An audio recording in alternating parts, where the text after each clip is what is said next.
joining us from South Africa. Sarah is Associate Director of Global Programs for Youth Engagement for the United Religions Initiative. The purpose of URI is to promote enduring daily interfaith cooperation, to end religiously motivated violence, and to create cultures of peace, justice, and healing for the earth and all living beings. In activating URI's commitment to young people, Sarah works to support, connect, resource, and inspire young people across the network with an intention of building the capacity of young people to lead and create peace in their own communities and around the world.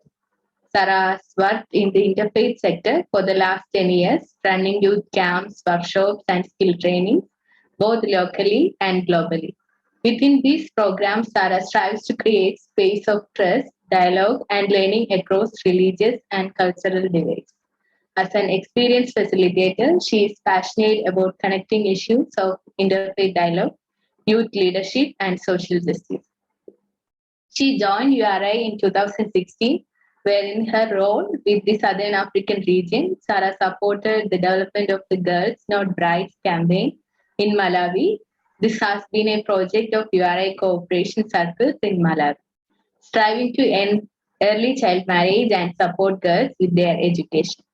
Prior to URI, Sarah worked at the Global Citizenship Program at the University of Cape Town. Here she designed and facilitated extracurricular courses for students on themes of community engagement, dialogue, and active citizenship. Sarah's goal is to see the interfaith peace building work take seriously the call for global social justice. She believes that by bringing together the ancient wisdom of our traditions and religions with the fire of social activism, we can create a more socially just and peaceful world. In Cape Town, she is also involved with the GOAL Trust, a youth development organization, the African Climate Alliance, a youth-led climate justice movement, and serves on the advisory council of the Cape Town Interfaith Initiative. Sarah holds an honors degree in social anthropology from the University of Cape Town. We welcome you, Sarah, to this wonderful session. We are looking forward to having a very fruitful dialogue with you. I welcome Arya. Hello, Sarah. Officially welcome you to the Peacebuilder Interfaith Summit. And that journey was incredible. So what motivates you to be an interfaith peace builder? What was that spark? Well, thank you, Arya, for that question. And thank you, Greshma, for the introduction and the welcome and the invitation to be here today. I just want to say I'm a huge fan of the EcoPeace Teen Cafe, and the work that you are doing is so incredible and inspiring. It's actually, when I think about my answer to that question of what motivates me, I wanted to say, it's work like you. It's work that you are doing, and it's people like you. And I'm so privileged in my role as Associate Director of Global Programs at URI to be interacting and meeting every day young people who are committed to making a change in their communities around the world. And I think it's like I said, it's a privilege and an honor, and it's a unique position to be speaking to all these people around the world and trying to find the connections and the ways that our work can really support one another and build a sense of solidarity and hope in the world. So I feel motivated every day by the stories that I'm hearing, by the people that I'm meeting, and by a drive, I'd say, in deep within me that knows that we are here to make this world a better place, and our commitment and conviction to make that happen is so powerful. I think, just to say, so I live in South Africa, and I grew up in South Africa. I was born here, and I think the context of South Africa has very much also influenced my commitment and motivation to be doing this work. South Africa is a diverse country, and yet we still live very segregated lives in terms of culture and race and religion as well. But doing interfaith work and finding the spaces where people really come together and celebrate our differences, and share and learn and challenge each other, has just been so enriching for me. For me personally, that it's motivated me to say, well, this is the work that we need to be doing in the world, and this is how we're going to create peace, by bringing people together from different backgrounds, different cultures, religions, traditions, and saying, what is it in your spiritual tradition that draws you to want to create a better world, that draws you to want to see justice in our societies, and then finding those kind of common threads and unique contributions that we all bring, that we can really collaborate together for peace and justice in the world. So that's a long answer, but the short answer is projects like Eco Peace Teen Cafe and young people around the world motivate me every day.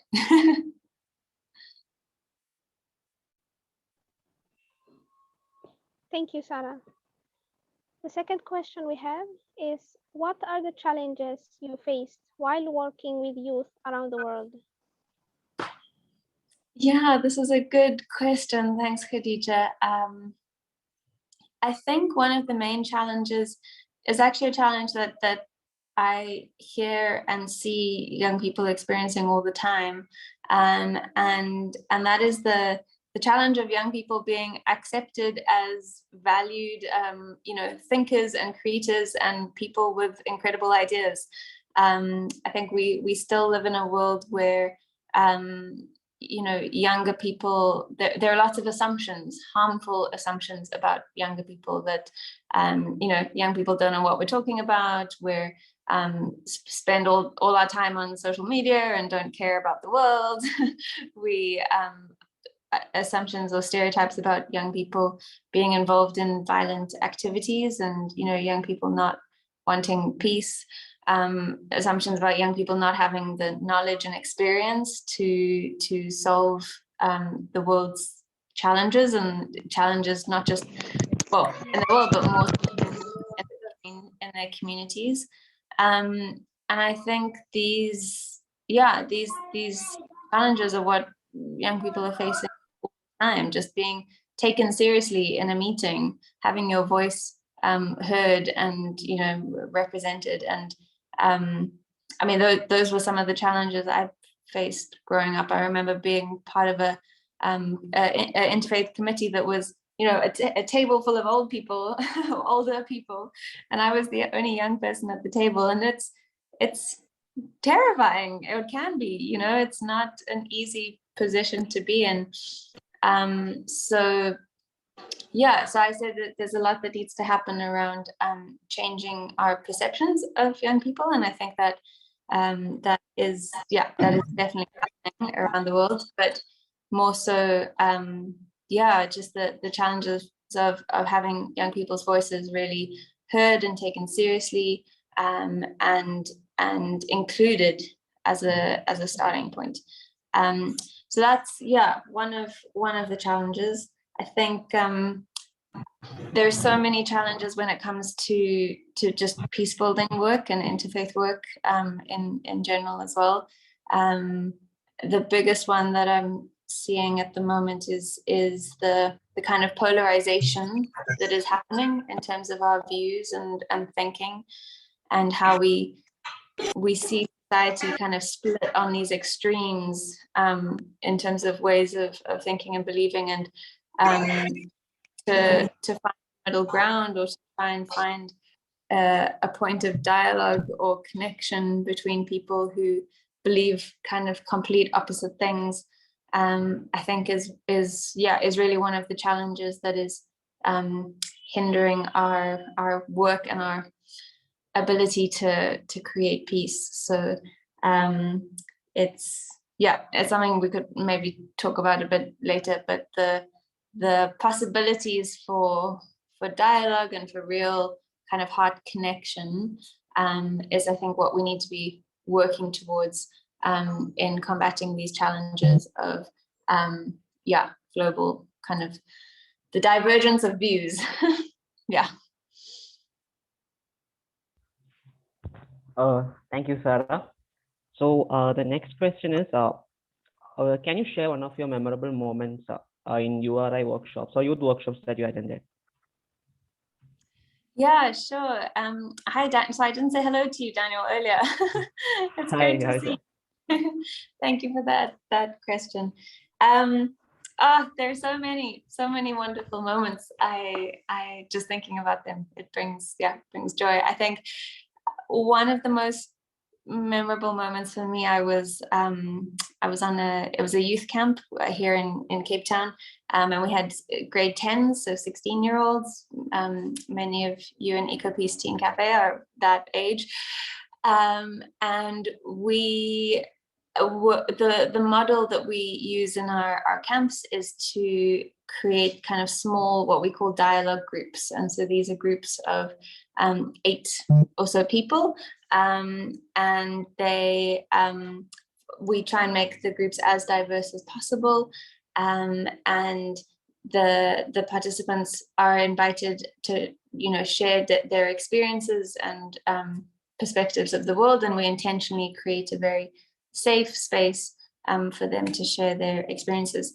And I just remember watching one conversation between a young boy who was Muslim and a young boy who was Christian, who they were both very deep believers in their faith and religion, and their religions were both very important to them. And to begin with, they were a bit nervous to be communicating with each other.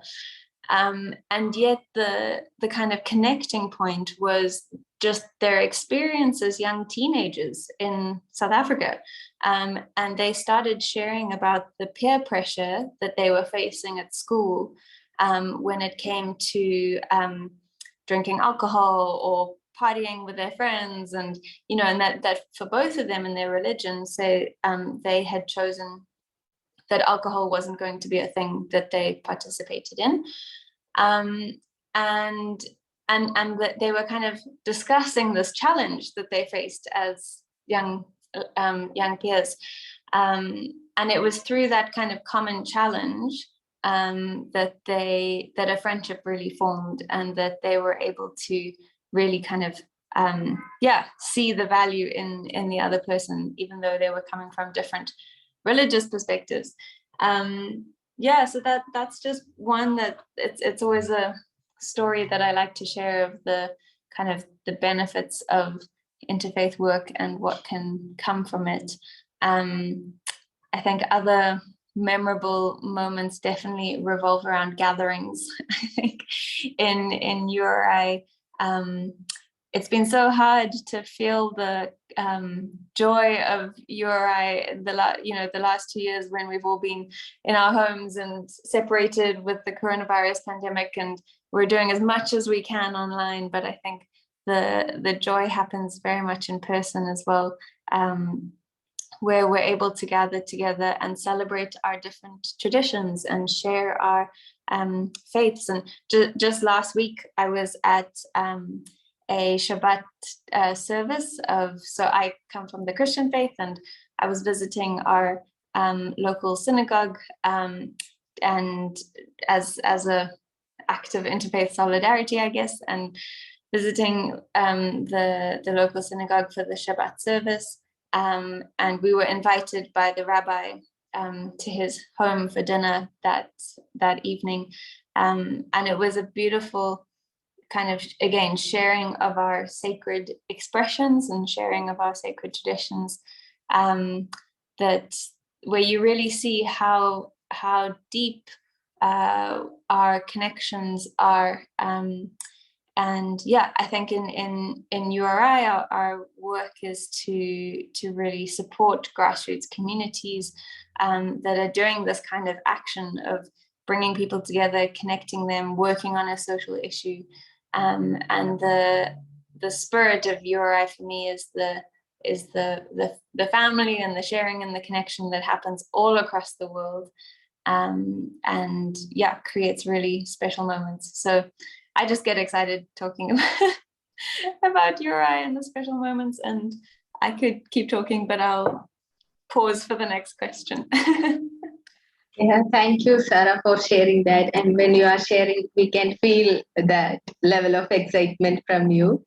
And so, like, I know you work very hard to create toolkits for the youth workshops, and whenever we have a doubt, we reach to you to clear that, mm, and to know more about the framing workshops, like framing an outline for the conducting workshops. So we are wondering, like, how what are the priorities for you when you design a curricula for the workshops? And also, I'm just wondering how you make it more creative to reach more youth effectively. Yeah. Okay, Greshma, you're going to need to time me on this one, because I can talk about curriculum development for a very long time. It really is a passion. I think so that the first and foremost thing around curriculum development is knowing who your audience is, knowing who your participants are. That often we think, when we design a workshop, that we need to start with, okay, what's the aim? Like, what's the content? What's the, goal? What's the outcome? But what I've learned, and this is from the work of Jane Vella, if anybody wants to reference that, is that actually you need to start with the who, start with who is your participant, understand what their world is like, to be able to create effective tools for learning and effective tools for change. One curriculum design program with young people in India is not going to be the same for young people in South Africa. Like, it's a different context, it's a different world that they're maybe growing up in, and the curriculum and the tools need to be designed to the context and to the people. And I mean, I learned this the hard way. I was working in South Africa and then started working with URI more globally, and we ran some workshops in Malawi, which is a context that I'm not familiar with, but spend time trying to get to know. And some things worked and some things didn't. And I'm not afraid to say that the things that didn't work, because they were important learnings for me around how necessary it is to know the context that you're working in and the people that you're working with. And so for any kind of curriculum design or training program, to make sure that the people that you are training with are also local and from the community, and to really like co-design workshops and spaces together. So knowing who your audience is, knowing who your the context that you're working with, and building on that the collaboration that is necessary. I might have all these great ideas, but if I share them with Greshma, they're going to get even better, because we're going to brainstorm together and they're going to expand, and it's going to grow. I also think just about learning and the way that people learn, and particularly the way that young people learn. We learn best. Firstly, we all learn differently. So that is where you need creativity to be able to reach the different ways that people learn. Some of us are more visual thinkers. Some of us like to embody a learning process. Some of us need lists and documents and, things to be written down in a very clear way. So whenever I try and design workshops, I try and make sure that you've got all those different elements. But the real crux of it, I think, is when people really take ownership of their learning journey, and so you're not just kind of giving content and saying, these are the ways, or these are the 5 points of interfaith dialogue and how to have an effective dialogue, and you're just kind of handing it over. But if people experience it, and if they kind of really internalize and come to the answers themselves, often of, let's take what the 5 top tips around interfaith dialogue are, for instance, and if they experience it and then realize, okay, this is something that I would think is important in interfaith dialogue, and this is something, they come to the answers themselves, it's a much more effective style of learning, an effective way of learning. So with that in mind, I try and include as much sort of participatory engagement in trainings and workshops, and really not making it content heavy, but having the group come to the learnings themselves. Yeah. Thanks, Sarah, for that. But when you share, I have a connection question. So, as you said, when you work with Malawi, we have to be very focused on their regional backgrounds and how to work there. And when it working on South Africa, we have to focus on their background.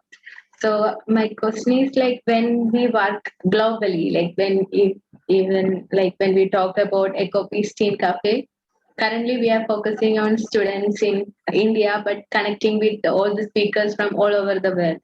And even when we think about the next level, we are planning to bring students globally. So I'm just wondering, what are the focus points we have to care about, and how can we bring them, connecting them for a long time? We did our sessions for 4 months. So when we grow, when we moving for a collective goal, how can we bring all the people from different background and with lots of diversity? How can we bring them together on kind of online peace circle?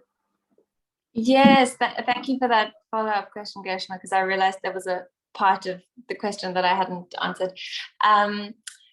It's so exciting. I mean, it's the focus of my work very much at the moment is trying to think how the work that's being done in local contexts around creating, very incredible spaces for young people to connect can be done on a global scale and in online spaces such as Zoom.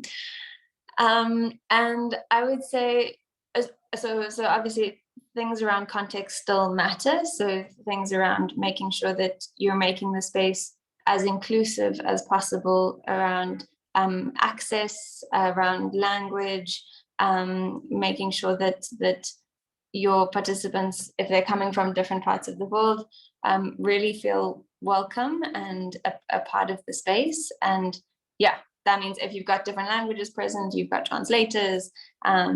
If you're making sure that if there's people who are coming from a context where data costs are really expensive, maybe you can try and provide data. So there are a couple of logistical things to work out, right? But once you've got everybody in the Zoom room, I would again just prioritize making enough space for people to talk to each other, and to ask questions and to learn from each other, and really inviting people to come with I would say almost like a principle of patience. Like there's a sort of level of okay, this is how something goes in my context, but it's not going to be the same in another context. So being sort of patient and open to the possibilities of what other people are going to share. Yeah, so there's the logistical things, there's the principles and the values around creating a space of inclusivity and encouraging people to feel confident to share and comfortable. And then the content, again, I think the content needs to be as interactive and engaging as possible, particularly in a online space, where, you know, we can very easily switch off our cameras and turn away and not be involved and not be engaged. But yeah, encouraging as much interactiveness as possible online is important. Yes, that was like such a good thought on that. But I really want to know, as we are talking about the local background, so I really want to know, like, the South African past, like, which was not very happy all the time due to various reasons. So, how it influenced you, the past of your country, to be a interfaith leader and as an educator and as a person. Yeah, great question, Arya. And it's a big question too. I think, as I kind of alluded to at the beginning, so South Africa's past is, of course, one of incredible trauma and violence, and in many ways, the Truth and Reconciliation Commission happened in South Africa in 1995. After 1994, we became a democracy, and then and the end of apartheid, and then we moved into this process of the Truth and Reconciliation Commission, which was chaired by the late Archbishop Desmond Tutu, and that process was meant to kind of be a step of forgiveness in terms of the harm that had been done and the incredible acts of violence that had been committed. And in many ways, it was a necessary thing for there to continue to be peace in the country. And at the same time, it in no way achieved the kind of depth of healing that is needed after something like apartheid. And so even today, you know, almost nearly 30 years into our democracy, South Africa is still experiencing the wounds of the past, I would say, and there's a lot of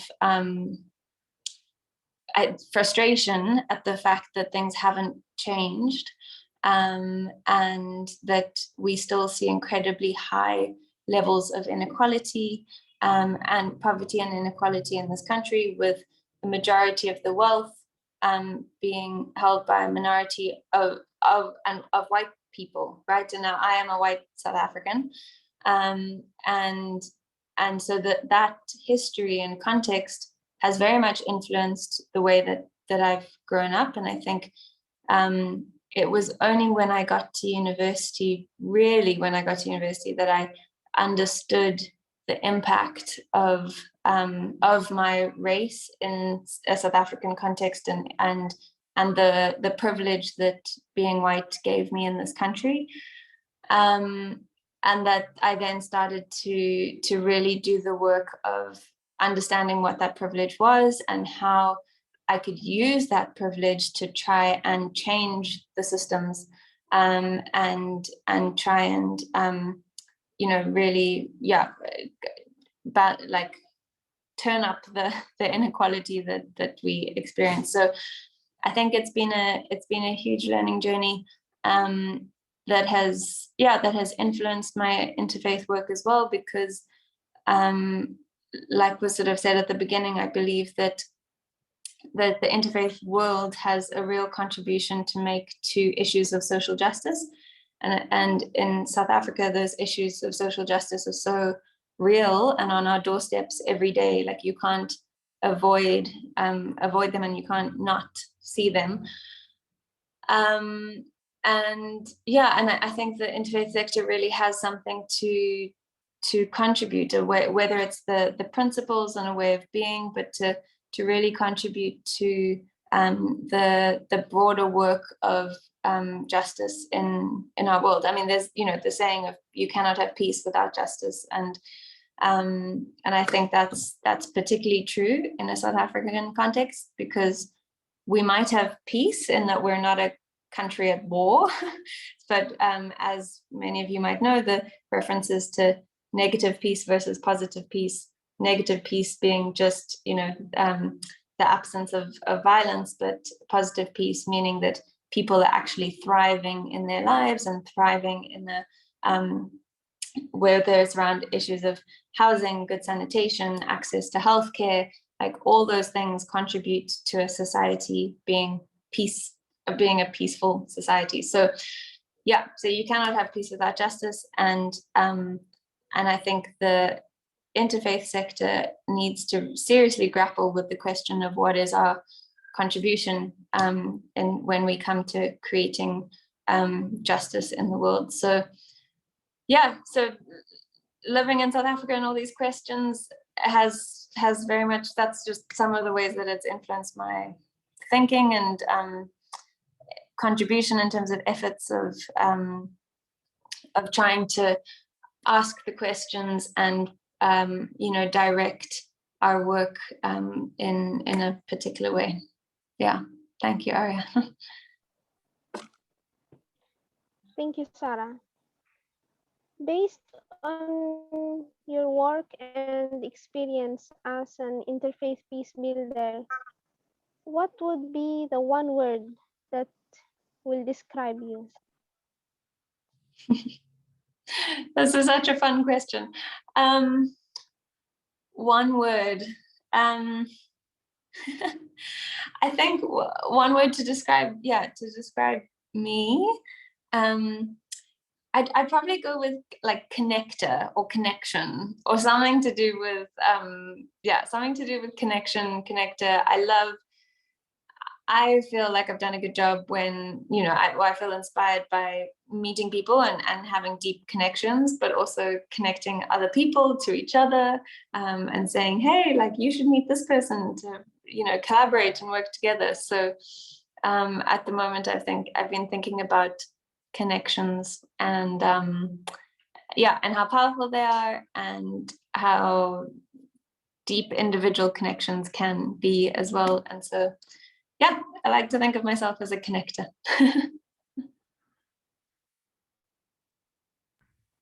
That's a wonderful answer, Sarah. So I'm back again with another question, Sarah, and this time, you are a young person, right? And you are working with youth, and we know that many youth are coming forward, taking up leadership roles, and they are the main advocates for social causes now. So my question to you is, how can we increase the meaningful participation of youth in the peace building process? Yes, I love that. So I will just give a little advertisement here that URI has just released a toolkit called URI's Toolkit for Meaningful Youth Participation, and it's been a collaborative effort between some of the young leaders from different URI member groups. What's been most exciting about it has been the kind of stories that have been shared and the learnings that have been shared. And so, yeah, I encourage everyone to check out that toolkit, which is on our website. But the bigger question of sort of how to get more young people involved. I mean, I think the EcoPeace Teen Cafe is a fantastic example of just the way that one person can sort of have a ripple effect. And if we continue to have this kind of ripple effect of building communities around ourselves and building just the way that the EcoPeace Teen Cafe is now a community. I think it's a community of young people who are inspired to take action and working together in an amazing way. Our communities start to kind of overlap and connect, and we've got all these like incredible revolving communities around the world connecting. I think, meaningful youth engagement is really reaching out to the young people in your community and saying, what do you need? What do you want? What are you thinking? And engaging in authentic conversation with young people, listening to what young people are saying and responding. So there are like two parts to your question, Daniel. The one is like, how can we as young people kind of be including more young people, I think, which I think is the kind of power of inspiration and the power of sharing stories that continues to really ripple out, and obviously be strategic about like the use of social media, going to different schools, going to different spaces, and like being strategic in your communication. But then the other part of the question of just meaningful youth engagement in organizations that might not have young people or might not be engaging effectively with young people. There's a lot that can be done around encouraging youth leadership in spaces, and not just youth leadership, because you can put a young person in a leadership position, but if they don't have the necessary support or resources around them, how can you expect them to succeed or know what they're doing? So I think creating as supportive and sort of nurturing environments for young people in leadership positions is really important. I hope I answered the question, Daniel. If it was wonderful, and thank you. Thank you, Sarah, for sharing that. And I know like you are actively involved with youth and engage them through Youth Connection Cafe, and also like preparing a toolkit for them. So we just want to know, and we are just curious to know, like what's the next project or the future plan for the peace building project? Yeah, I think future plans. Well, what I would say is that a lot of my work, as you know, is in a sense working like in a sort of mentoring, coaching role with people, and really trying to support projects on the ground that are happening. And so I'm looking forward to seeing more of that happen in different parts of the world, and growing the youth leadership efforts in URI, and growing just the helping just get the word out there, helping to share the stories, just showing people what the amazing and inspiring work that is happening with young people. And then I think there's a untapped potential and like possibility that we have, particularly as an organization like URI, to really create something awesome in terms of the global community of young interfaith peacebuilders. And that means reaching out to all our friends and partnering organizations, and saying like, what would a global community of young people really look like, and what would the benefits of that be? What would the needs of young people like ourselves doing this work? What is it that a global network could offer? And is it around skills sharing? Is it around sharing of partnerships and networks? And is it around learning? Is it just a feeling of, hey, I'm not alone in this, like I'm doing this work in my part of the world, and I'm not alone, and I know that there's somebody in another part of the world who's passionate about the same thing. Like I think that is so powerful. So for my work going forward, and I mean this year in particular, I'm thinking a lot about what the global community can really offer to young interfaith peacebuilders around the world, and I'm doing a lot of talking to and listening to with different of the URI member groups, and really just kind of working collaboratively to make that vision happen. So yeah. We really hope that like everything you said will improve and you're not alone. That is that is all we have to say. Also, I really want to ask about, like, as you say, about involving many youth, trying to have dialogue with youth and all. The main problem in peace and conflict, one of the main problems we say is climate change. We cannot like put aside climate change. So how are you seeing that, and how are you connecting it with interfaith, and how do you think that interfaith approaches really needed for a climate change dialogue? Yeah, it's such an important topic and issue, and the connection between faith and climate change and environmental justice is, I mean, they all overlap. I would say I think our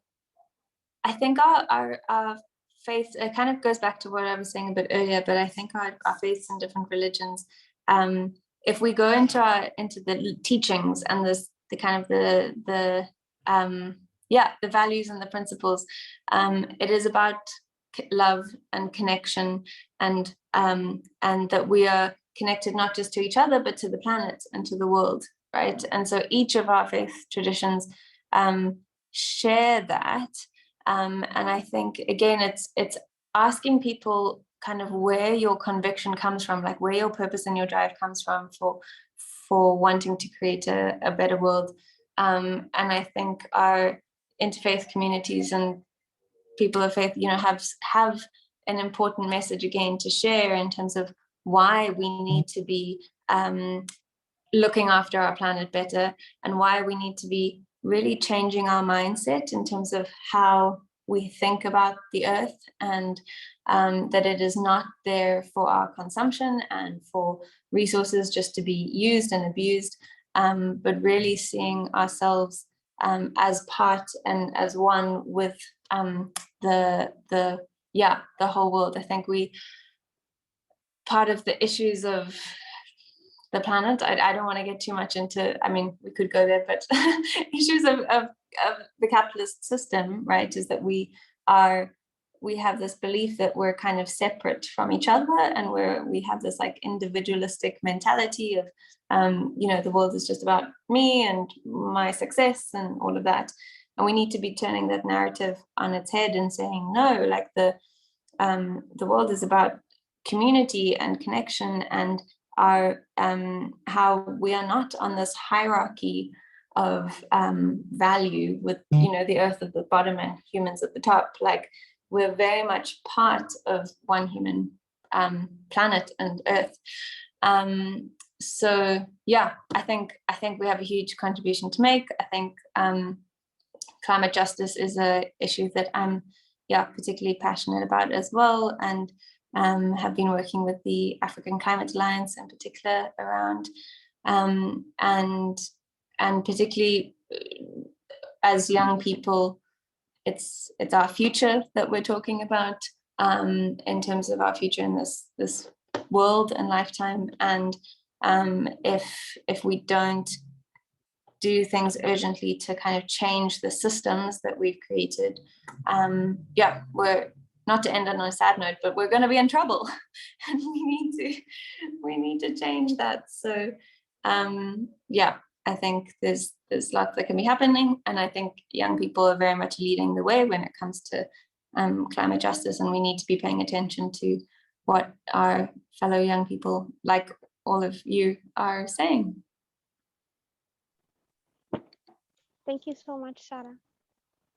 I have another question. With all these challenges that you faced during your journey as an interfaith peace builder, what gives you hope to continue your work in the interfaith peace building tirelessly? Yeah, it's a beautiful thought and question around hope. I think what I've been able to see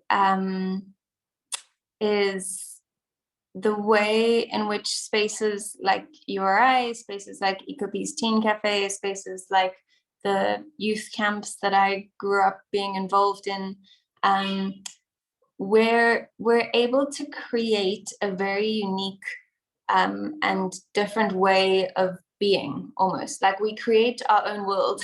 Right, like Eco Peace Teen Cafe is such a special community and space for everybody who's participating, and on a bigger scale, so is URI, and on a smaller scale, the work that I grew up sort of being involved in with youth camps, we created, a very unique context, and it just gives me hope that is possible, and it's possible to create it in a small way, and then for that to grow and expand, because once you've experienced a space where you feel safe, you feel heard, you feel valued, and you feel like you can be your authentic self, right?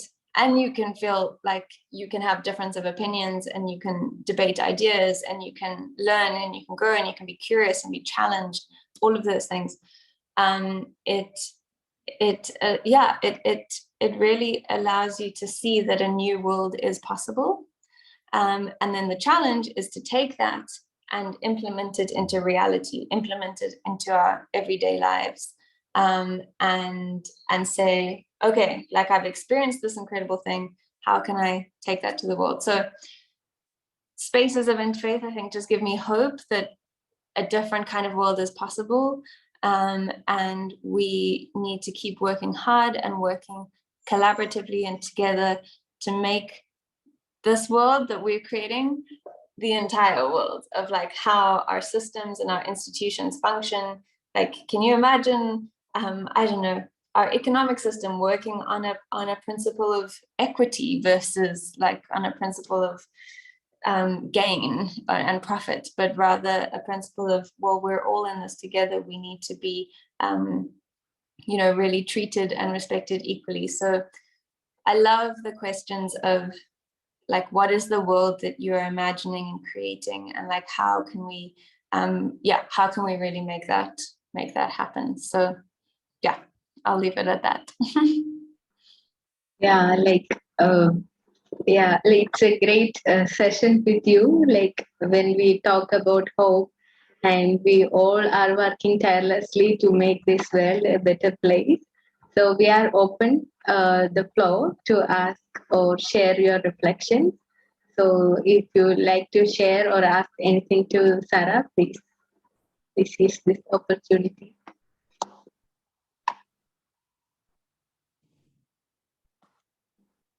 No pressure. I've spoken a lot, I know.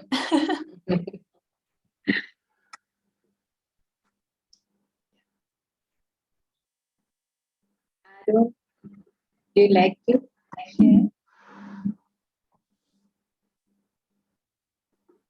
Yes, Reshma. Please.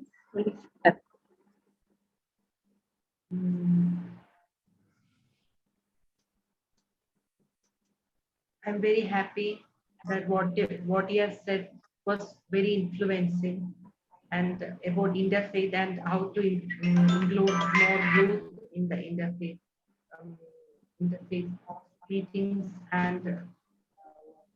meetings and community, and how to reduce this problems with religion and about climate action and all. It was very nice, and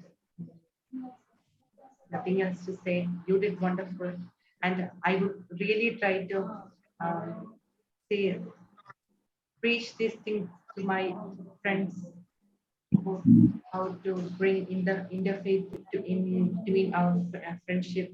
And we are really our friendship group is different, filled with different type of religion, and we have some problems in our friendships because of this religious diversity, and some people in our group say bad things, or bad things about our religion, and we give something back.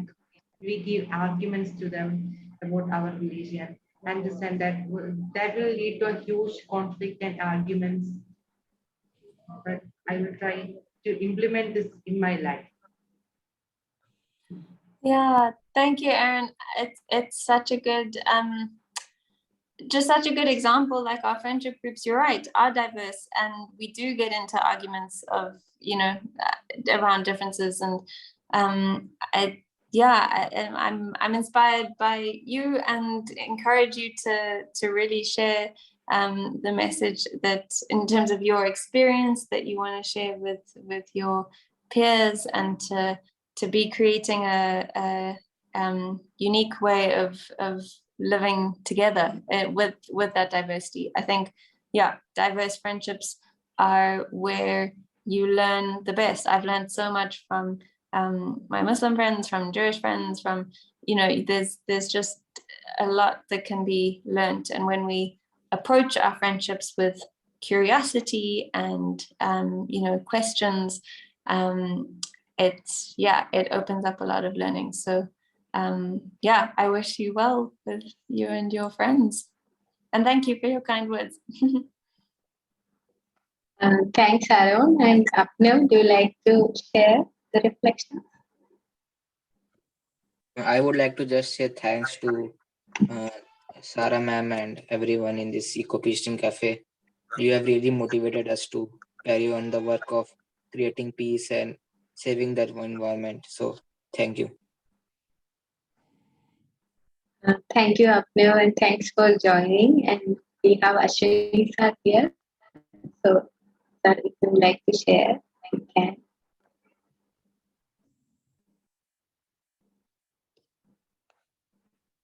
Okay, then let's close this meeting. So, I would like to thank Sarah, like from the bottom of my heart. It's a great session, and I'm like working with you like as a volunteer for URI for many years, and we always brainstorming together to discuss about all our programs. So it's so nice to hear from you, like your experience, and to have a deep conversation with you. So we are really grateful to you that you spend your time with us. So thank you so much, and keep going and keep motivate youth like us. And thank you so much. Thank you so much for having me. And yeah, I'm looking forward to the rest of the Eco Peacing Cafe Summit and all the incredible sessions that are happening. So thank you to all of you for being involved and the incredible work you are doing. Thank you, Greshma. Thank you.